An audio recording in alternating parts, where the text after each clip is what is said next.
All right, so Okay, carry good. on. I'm just gonna mute myself and let you continue. Okay, hold on a second. Let me do a few things here. Okay. So yeah, that's just I want to talk about some things and just give you guys some pointers. Um, so like trading is difficult. We think it's really difficult. Some say it's easy. Some say it depends on what your perspective is. But taking your time and marking up charts, that's not an easy task. And the skill is just like a skill, like nursing or teaching or driving a car. It can be learned. It can be learned. The skill can be learned. It's not the skill that's the problem. It's the psychology part, the fear, the anxiety, the uncertainty, all of that. That has to be mastered before you can truly move on. Um, so if you guys don't have a trading plan, you definitely need to get one and stick to it. I have a couple pointers here. I'm trying to pull them up, but my stuff is sticking. So I'll just talk until I can figure out how to deal with this join me thing. So you have to look at every trade you take as an investment. And it is. It's your hard-earned money, whether you put it in or you got it from the market. It's yours. Just like if you were looking for a home, you wouldn't just get a home anywhere. You're going to do your research. You're going to check out the school system, the neighborhood, and, get an appraisal, all of these things.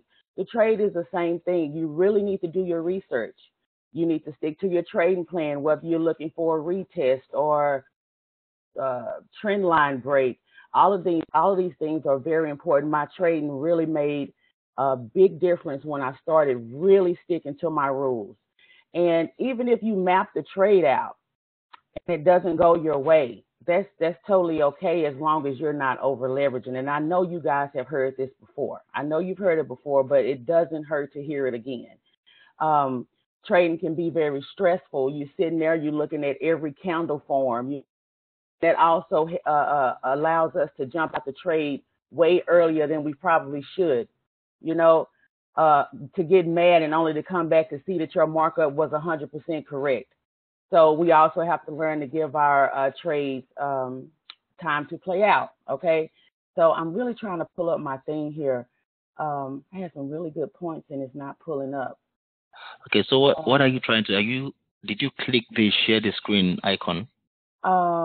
Yeah, I thought I did. It said, okay, here we go. Let me see that. Yeah, nice. Got it. There we go. Okay, not that. This. 1 second, guys. Y'all see my background right there? Yeah, we can see your MT4. Okay. Okay, so there's a little lag. Okay, there's a lag. Okay, I'm pulling it up now. 1 second. So I can get my thoughts together here. Can't find it. You can use your tab. Alt tab, the Alt key on your keyboard and the tab to move between the different windows that are opened. Okay, those. I don't need that one. Alt and tab. Okay, that's neat. And then not that one. Okay, I don't think it's open. Okay, no, the one I need is not open. It's gonna be 1 second. Give me 1 second, guys. All right.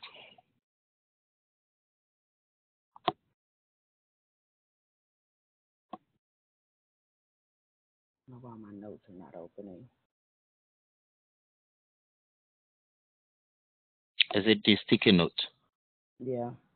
Yeah. Well, okay. I think it's not. Okay. Type it back in the. I don't think it's active. So type it back in the search. OneNote. Okay. OneNote. Okay. That's it. Okay. That's it. That's what I'm looking for.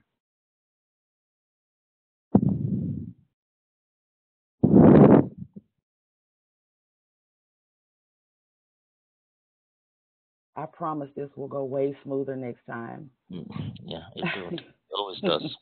Yeah. Okay. And also, another thing is when we are connected to the join me, sometimes it kind of slows down the computer, so may not really be your computer.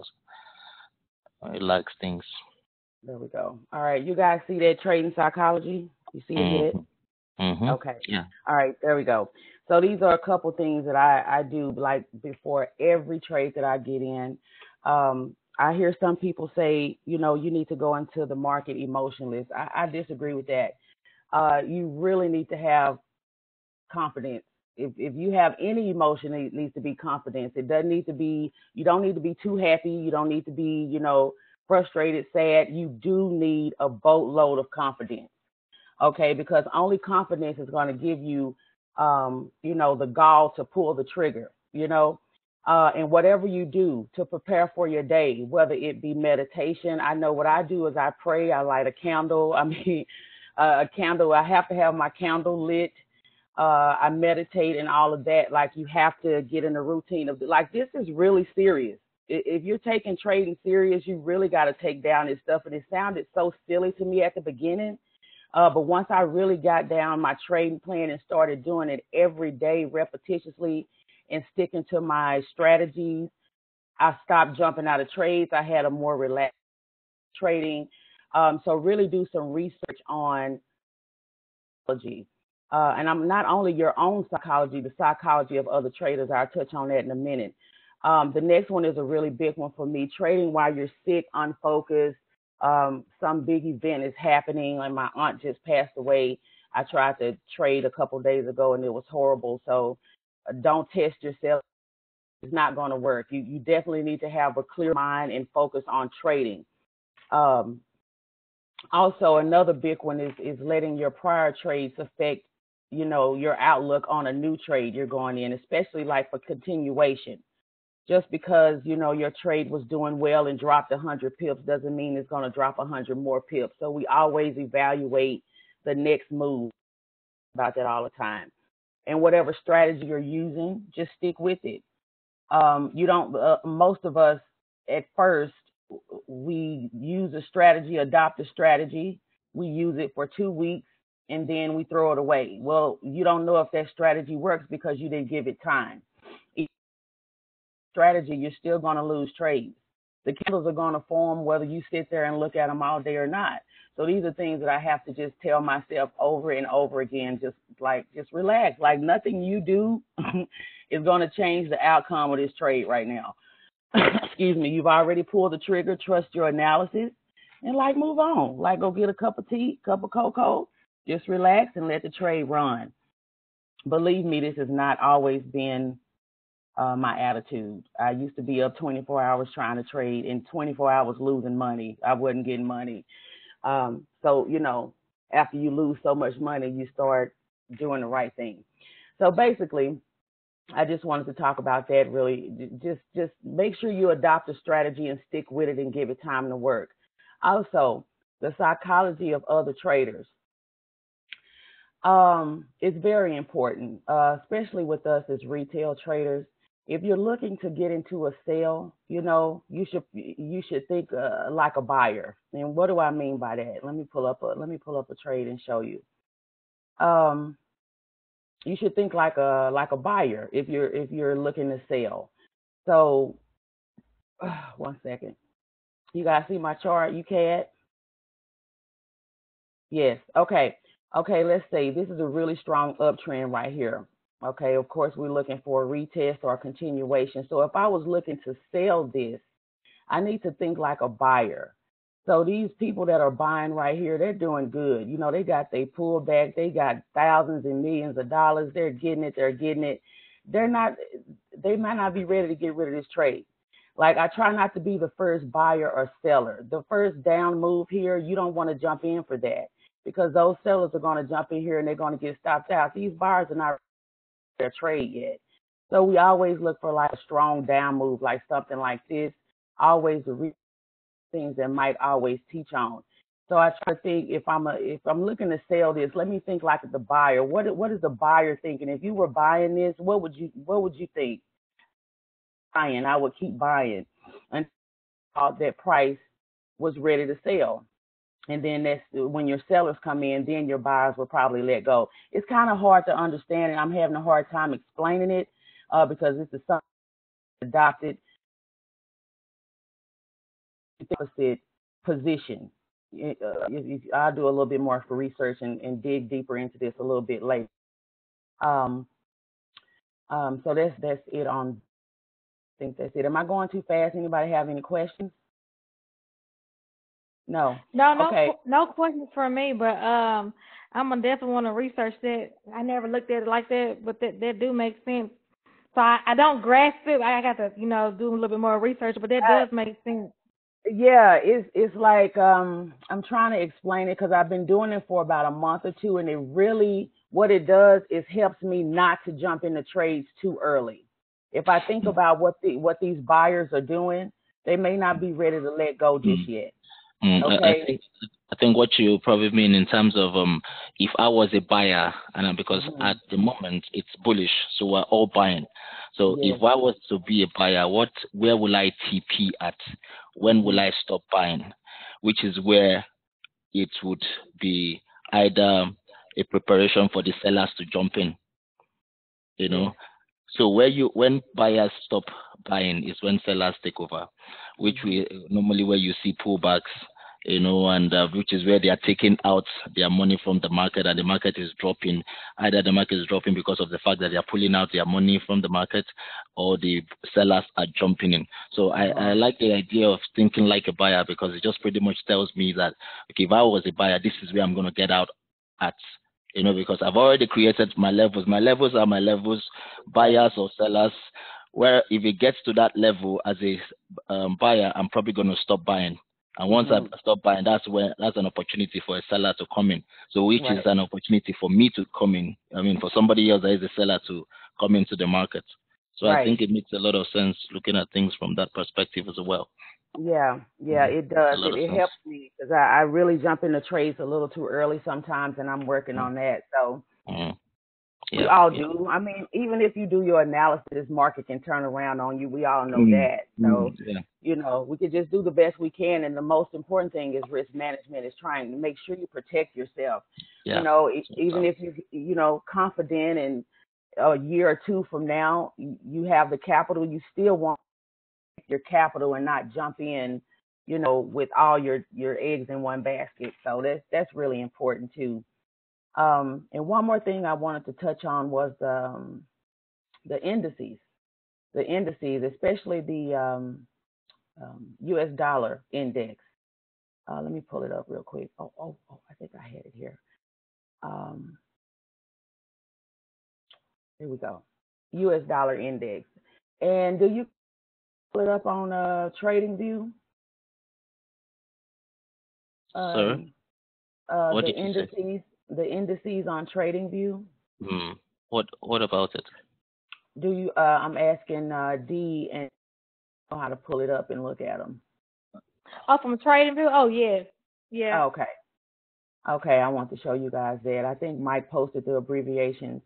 I went through each of these, and it's amazing how they look just like the pair, like the Euro index looks a lot like Euro USD.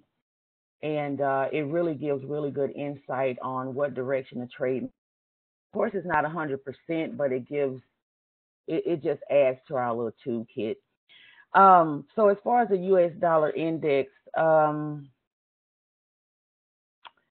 my bias is that it will continue up, but we have a level right here where it could pull back.